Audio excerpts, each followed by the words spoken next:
Dívida, Maria Lúcia Fatorelli, muito obrigado pela sua presença aqui no programa.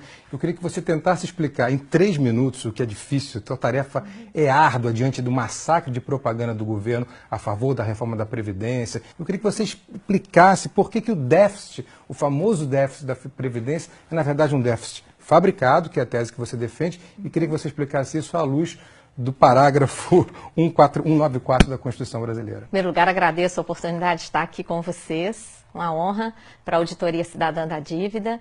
E essa questão da Previdência, ela foi a maior conquista da Constituição Federal. Os constituintes colocaram no artigo 194 da Constituição a seguridade social, a segurança do povo.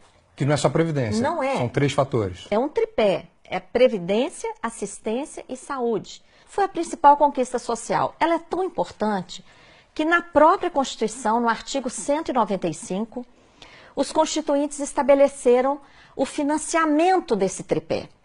Então, eles colocaram lá fontes variadas de financiamento, como uma cesta. Nessa cesta, eles colocaram, primeiro, os trabalhadores e empregadores vão contribuir com uma contribuição para o INSS incidente sobre a folha, paga tanto pelos trabalhadores como pelos empregadores. Também, as empresas vão contribuir sobre o lucro. Então, foi criada a contribuição social sobre o lucro líquido. Criaram também a contribuição que incide sobre o consumo. Tudo que consumimos, bens, serviços, a COFINS, contribuição para o financiamento da Seguridade Social, que é a maior arrecadação do país. Tem também PIS/PASEP, arrecadação sobre a venda de produtos rurais, arrecadação sobre todas as importações e várias outras fontes menores, como, por exemplo, uma contribuição que incide sobre todas as apostas de loterias e concursos pagos no país. Então, se tem tanta fonte de financiamento, por que o governo insiste em dizer que tem o déficit? Como é que ele fabrica esse déficit? Então, ele pega lá dessa cesta, onde estão todas essas fontes variadas, ele vai lá e pega somente a contribuição do INSS. E compara o que se arrecada com essa contribuição, paga por empregados e empregadores urbanos e rurais, ele compara isso com todo o gasto da Previdência, que é o maior entre o tripé da Previdência, Assistência e Saúde. O maior deles é a Previdência.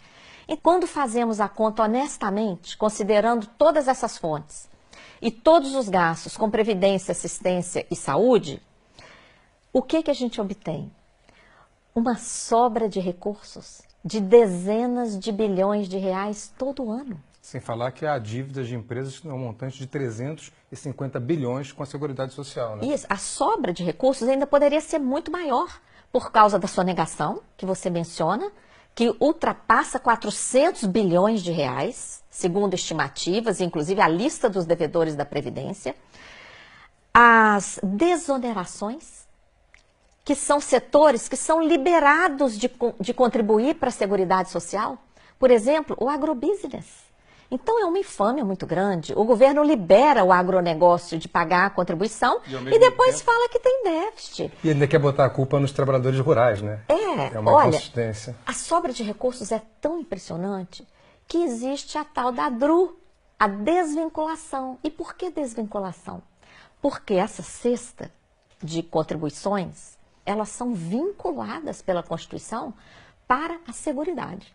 Então, vem o governo, aumenta a DRU, que é essa mordida, morde atualmente 30% dos recursos da Seguridade Social, desvia principalmente para pagar juros da dívida pública. Que responde por quase 50% do nosso orçamento. Todo ano, né?